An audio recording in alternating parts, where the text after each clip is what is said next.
Hi hello ನಮಸ್ಕಾರ. Guarantee news ವಿಶೇಷ ಕಾರ್ಯಕ್ರಮಕ್ಕೆ ಸ್ವಾಗತ. ನಾನು ನಿಮ್ಮ ಬೀರ್ಗನಹಳ್ಳಿ ಲಕ್ಷ್ಮೀನಾರಾಯಣ್. ವೀಕ್ಷಕರೇ, ಅನ್ನದಾತರು ಅಂತ ಸಿನಿಮಾ ನಿರ್ಮಾಪಕರುಗಳನ್ನ ನಟ ಸಾರ್ವಭೌಮ ಡಾಕ್ಟರ್ ರಾಜ್ಕುಮಾರ್ ಅವರು ಕರೆದಿದ್ರು. ಇವತ್ತಿಗೂ ಕೂಡ ಒಂದು ಸಿನಿಮಾ ಆಗ್ಬೇಕಂದ್ರೆ ಅದಕ್ಕೆ ಪ್ರಮುಖ ಕಾರಣ ಆ ಚಿತ್ರದ ನಿರ್ಮಾಪಕರಾಗ್ತಾರೆ. 8 ವರ್ಷದಲ್ಲಿ 8 ಸಿನಿಮಾಗಳನ್ನ ಕೊಡೋದು ನಿಜಕ್ಕೂ ಚಾಲೆಂಜಿಂಗ್ ಜಾಬು.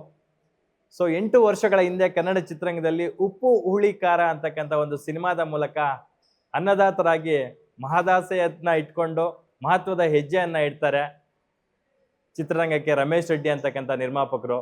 ಚಿತ್ರರಂಗದಲ್ಲಿ ಸತತ 8 ವರ್ಷಗಳಿಂದ ಸಾಕಷ್ಟು ಉಪ್ಪು ಹುಳಿ ಖಾರವನ್ನು ಸವಿದು ಆದರೂ ಕೂಡ ಸಿಹಿ ಒಂದಲ್ಲ ಒಂದಿನ ಸಿಗುತ್ತೆ ಅಂತ ಪ್ರಯತ್ನಗಳು ನಿರಂತರವಾಗಿರಬೇಕು ಅಂತಾರಲ್ಲ, ಆ ನಿಟ್ಟಿನಲ್ಲಿ ಅವರ ಪ್ರಯತ್ನಗಳನ್ನು ಯಾವತ್ತೂ ಬಿಟ್ಟಿಲ್ಲ. ಜೊತೆಗೆ ಕಲೆಯನ್ನ ಹರಿಸಿ ಬರ್ತಕ್ಕಂಥವರ ಬೆನ್ತಟ್ಟಿ ನಿಮ್ಮ ಜೊತೆ ನಾನಿದ್ದೀನಿ ಮಾಡಿ ಸಿನಿಮಾ ಅಂತಕ್ಕಂಥ ನಿಟ್ಟಿನಲ್ಲಿ ಸತತವಾಗಿ ಸಿನಿಮಾಗಳನ್ನ ಮಾಡ್ತಾ ಬರ್ತಾ ಇದ್ದಾರೆ. ಅಂತಹ ಅನ್ನದಾತರು ಇವತ್ತು ನಮ್ಮೊಟ್ಟಿಗಿದ್ದಾರೆ. 45 ಸಿನಿಮಾ ಇದೇ ಡಿಸೆಂಬರ್ 25ಕ್ಕೆ ವರ್ಲ್ಡ್ ವೈಡ್ ಗ್ರ್ಯಾಂಡ್ ರಿಲೀಸ್ ಆಗ್ತಾ ಇದೆ. ಕನ್ನಡ ಚಿತ್ರರಂಗದ 3 ತ್ರಿಮೂರ್ತಿಗಳು, ದಿಗ್ಗಜ ಅತ್ಯದ್ಭುತ ಪ್ರತಿಭೆಗಳು, ಅವರು ಕೂಡ ನಿರ್ಮಾಪಕರುಗಳು ಹೌದು, ನಿರ್ದೇಶಕರುಗಳು ಹೌದು, ಅತ್ಯದ್ಭುತ ಕಲಾವಿದರುಗಳು ಹೌದು. ಅಂತಹ ತ್ರಿಮೂರ್ತಿಗಳನ್ನ ಇಟ್ಕೊಂಡು ಬಹುದೊಡ್ಡ ಸಿನಿಮಾವನ್ನ ಕಟ್ಟಿದ್ದಾರೆ. ಆ ಸಿನಿಮಾದ ರಿಲೀಸ್ ಬಗ್ಗೆ ಮಾತನಾಡೋದಕ್ಕೆ ನಮ್ಮೊಟ್ಟಿಗೆ ಇದ್ದಾರೆ ರಮೇಶ್ ರೆಡ್ಡಿ ಅವರು, ಸೂರಜ್ ಪ್ರೊಡಕ್ಷನ್ಸ್ ನ ಪ್ರೊಪ್ರೈಟರ್. ಸರ್, ಕಾರ್ಯಕ್ರಮಕ್ಕೆ ಆತ್ಮೀಯ ಸ್ವಾಗತ. ನಮಸ್ಕಾರ. ನಮಸ್ಕಾರ. ಹೇಗಿದ್ದೀರಾ ಸರ್? ಚೆನ್ನಾಗಿದೆ. ಈಗ ಟೆನ್ಷನ್ ಹೇಗಿದೆ ಸರ್? ಸಿನಿಮಾ ರಿಲೀಸ್ ಹತ್ರಕ್ಕೆ ಬರ್ತಾ ಇದೆ. ಟೆನ್ಷನ್ ಏನಿಲ್ಲ, ನಾನು ಆರಾಮಾಗಿದ್ದೀನಿ, ಅಷ್ಟು ಕಾನ್ಫಿಡೆನ್ಸ್ ಆಗಿ ಇದ್ದೀನಿ. Super sir. ನಿಮ್ಮ ಪ್ರತಿ ಸಂದರ್ಶನದಲ್ಲೂ ಏನಾದರೂ ಒಂದು ಹೇಳ್ತಾ ಇರ್ತೀರಾ, ನಾನು ಜಸ್ಟ್ ಪಾಸ್ ಆಗಿದ್ದೀನಿ, ಫಸ್ಟ್ ಕ್ಲಾಸ್ ಬರಬೇಕು, ಹಾಗೆ ಹೀಗೆ ಅಂತ. ಬಟ್ ನೀವು ಮಾಡ್ತಕ್ಕಂಥ ಪ್ರತಿ ಸಿನಿಮಾನು ಫಸ್ಟ್ ಕ್ಲಾಸ್ ಅಲ್ಲೇ ಇರುತ್ತೆ. ಆದರೆ ಪ್ರೇಕ್ಷಕರು ರಿಸೀವ್ ಮಾಡ್ಕೊಳ್ಳೋದ್ರ ಮೇಲೆ ಡಿಪೆಂಡ್ ಆಗುತ್ತೆ ಎಲ್ಲವೂ ಕೂಡ. ಆ ನಿಟ್ಟಿನಲ್ಲಿ 45 ಯಾವ ಹಂತದಲ್ಲಿ ಹೋಗಿ ನಿಲ್ಲುತ್ತೆ ಅನ್ನೋ ಕಾನ್ಫಿಡೆನ್ಸ್ ಇದೆ ಸರ್? ಈ ಸಲ ನಾನು ಡಿಸ್ಟಿಂಕ್ಷನಲ್ಲಿ ಪಾಸ್ ಆಗ್ತೀನಿ. Very good. 100% ಆ ಕಾನ್ಫಿಡೆನ್ಸ್ ನನಗಿದೆ. ಎಕ್ಸಾಮ್ ಬರೆದಿದ್ದೀವಿ, ಇವಾಗ ರ್ಯಾಂಕ್ ಈ ಸಲ ಫಸ್ಟ್ ರ್ಯಾಂಕಲ್ಲಿ ಪಾಸ್ ಆಗ್ತೀನಿ. Very true sir. ನಿಮ್ಮ ಕಾನ್ಫಿಡೆನ್ಸ್ ಲೆವೆಲ್ ನಿಮ್ಗಷ್ಟೇ ಅಲ್ಲ, ಕನ್ನಡ ಚಿತ್ರಪ್ರೇಮಿಗಳಿಗೂ ಇದೆ. ಯಾಕಪ್ಪ ಅಂತಂದ್ರೆ ಒಂದು ಸಿನಿಮಾದ ಗ್ಲಿಮ್ಸ್ನಲ್ಲೇ ಗೊತ್ತಾಗುತ್ತೆ ಆ ಸಿನಿಮಾದ ಆಳ ಆಗಲ್ಲ ಏನು, ಡೆಪ್ತ್ ಏನು ಅಂತಕ್ಕಂಥದ್ದು. ಸೊ ವಿಜುವಲ್ ಗ್ರ್ಯಾಂಡಿಯರ್ನೆಸ್ ಇದೆ, ಒಂದೊಳ್ಳೆ ಸ್ಟಾರ್ ಕಾಸ್ಟ್ ಇದೆ, ಮೇಕಿಂಗ್ ನೆಕ್ಸ್ಟ್ ಲೆವೆಲ್ಗಿದೆ, ಕಥೆಯಲ್ಲೂ ಒಂದೇನೋ ಸಮಥಿಂಗ್ ಉಳ ಬಿಟ್ಟಿದ್ದಾರೆ ಆಲ್ರೆಡಿ ಪ್ರೇಕ್ಷಕರಿಗೆ. ಸೊ 45 ಸಿನಿಮಾ ಶುರುವಾಗಿದ್ದು ಹೇಗೆ ಸರ್? 45 ಸಿನಿಮಾ ಶುರುವಾಗಿದ್ದು ಹೇಗೆ ಅಂತ ಹೇಳಿದ್ರೆ, ಇದು ನಾನು ಫಸ್ಟ್ ಹೇಳಿದೆ, ನಾನು ಗಾಳಿಪಟದಲ್ಲಿ ಮ್ಯೂಸಿಕ್ ಡೈರೆಕ್ಟರ್ ಆಗಿದ್ದು ನಮ್ಮ ಡೈರೆಕ್ಟ್ರು, ಇವಾಗ ನಮ್ಮ ಡೈರೆಕ್ಟ್ರು. ಆವಾಗ ಹಿಂಗೆ ಯಾವಾಗ ಪರಿಚಯ ಆಗಿದ್ದು, ಆವಾಗ ನನಗೂ ಅವ್ರ ಪರಿಚಯ ಆಗಿತ್ತು. ಆಮೇಲೆ ಒಂದ್ಸಲ ಎಲ್ಲ ಹೋಟ್ಲಿಗೆ ಕರೆದ್ರು, ಅಣ್ಣ ನಿಮ್ಮ ಹತ್ರ ಮಾತಾಡಬೇಕು ಅಂತ ನಾನು ಹೋದೆ. ಆವಾಗ ಕತೆ ಹೇಳಿದ್ದು ಅವರು. ಆ ಕತೆ ಹೇಳಿದಾಗ ತುಂಬ ಚೆನ್ನಾಗಿ ಹೇಳಿದರು ಕತೆ. ಅದಂಥ ಕತೆ ಹೇಳಿದಾಗ ತುಂಬ ಇಂಟ್ರೆಸ್ಟ್ ಆಗಿತ್ತು. ಇವ್ರು ಮ್ಯೂಸಿಕ್ ಡೈರೆಕ್ಟ್ರು, ಇವ್ರು ಹೆಂಗೆ ಡೈರೆಕ್ಷನ್ ಮಾಡ್ತಾರೆ ಅಂತ ಸುಮ್ಮನೆ ಕತೆ ಕೇಳ್ಕೊಬಂದೆ. ತುಂಬ ಚೆನ್ನಾಗಿದೆ, ಮಾಡೋಣ ಅಂತ ಇದು ಮಾಡಿದ್ವಿ.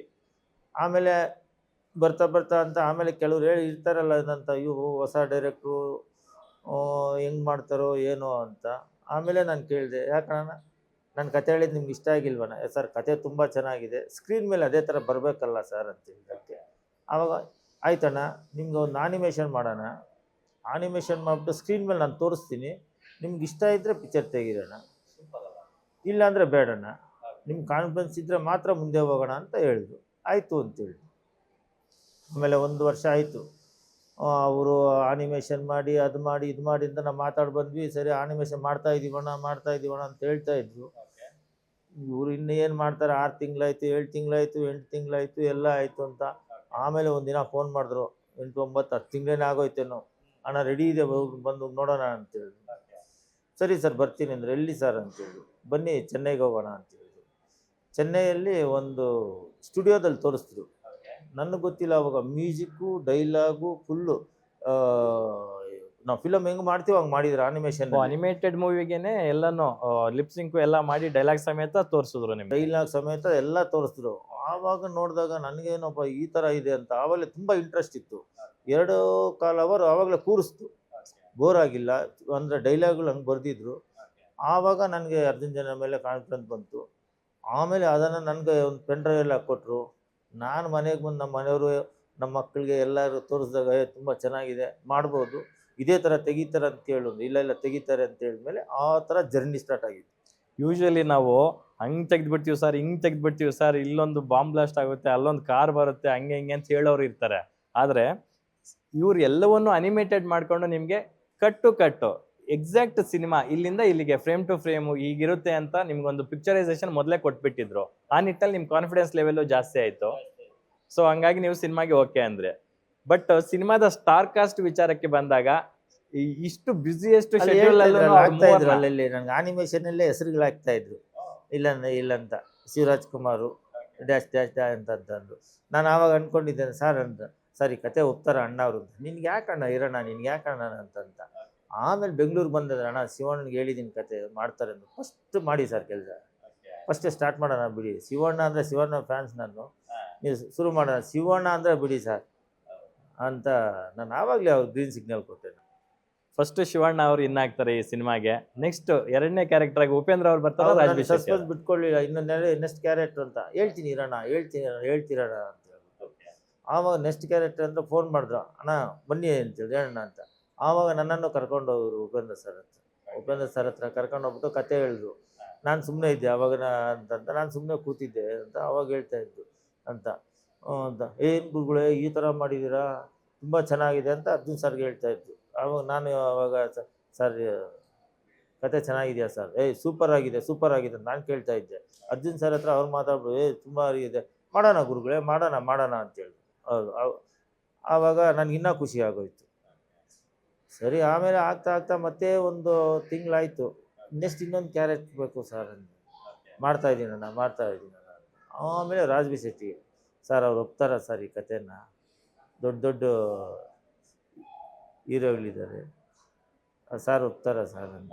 ಹಿಂಗೆ ಯಾಕಣ ಅಂತ ಫಸ್ಟ್ ನಾನು ತೋರಿಸ್ತೀನಣ್ಣ, ಆನಿಮೇಷನ್ ತೋರಿಸ್ತೀನಿ, ಅವ್ರು ಖಂಡಿತ ಒಪ್ತಾರ. ನೋಡಿದ ತಕ್ಷಣ ಅವರು ಇಷ್ಟೊಂದು ಟ್ಯಾಲೆಂಟ ನೀವು, ಇಷ್ಟು ಫಸ್ಟೇ ಪಿಕ್ಚರ್ ತೋರಿಸ್ತಾ ಇದ್ದೀರಾ, ಹಿಂಗೆ ತೋರಿಸ್ತಾ ಇದ್ದೀರಾ, ಈ ಆ್ಯಕ್ಟಿಂಗ್ ನಾನು ಖಂಡಿತ ಮಾಡ್ತೀನಿ ಅಂತ ಹೇಳ್ಬಿಟ್ಟು ಆವಾಗ ರಾಜ್ಬೀರ್ ಶೆಟ್ಟಿ ಸರ್ 3 ಜನ ಅಲ್ಲ, 3 ಸಾಮಾನ್ಯರಂತೂ ಅಲ್ಲ.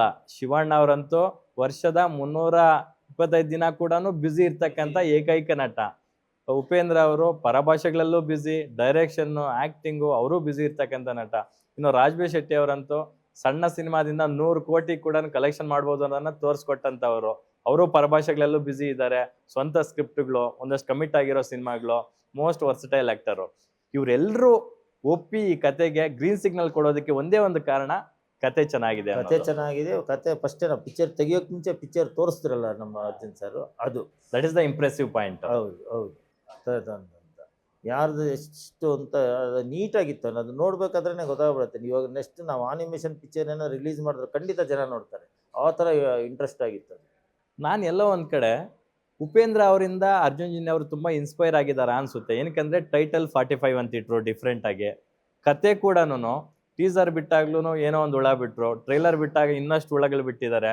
ಸೊ ಅವರ ಐಡಿಯಾಲಜಿ ಇವರ ಐಡಿಯಾಲಜಿ ಎಲ್ಲೋ ಒಂದು ಕಡೆ ಸಣ್ಣದಾಗಿ ಸಿಂಕ್ ಆಗ್ತಿದೆ ಅಂತ ನಮ್ಗನ್ನಿಸುತ್ತೆ.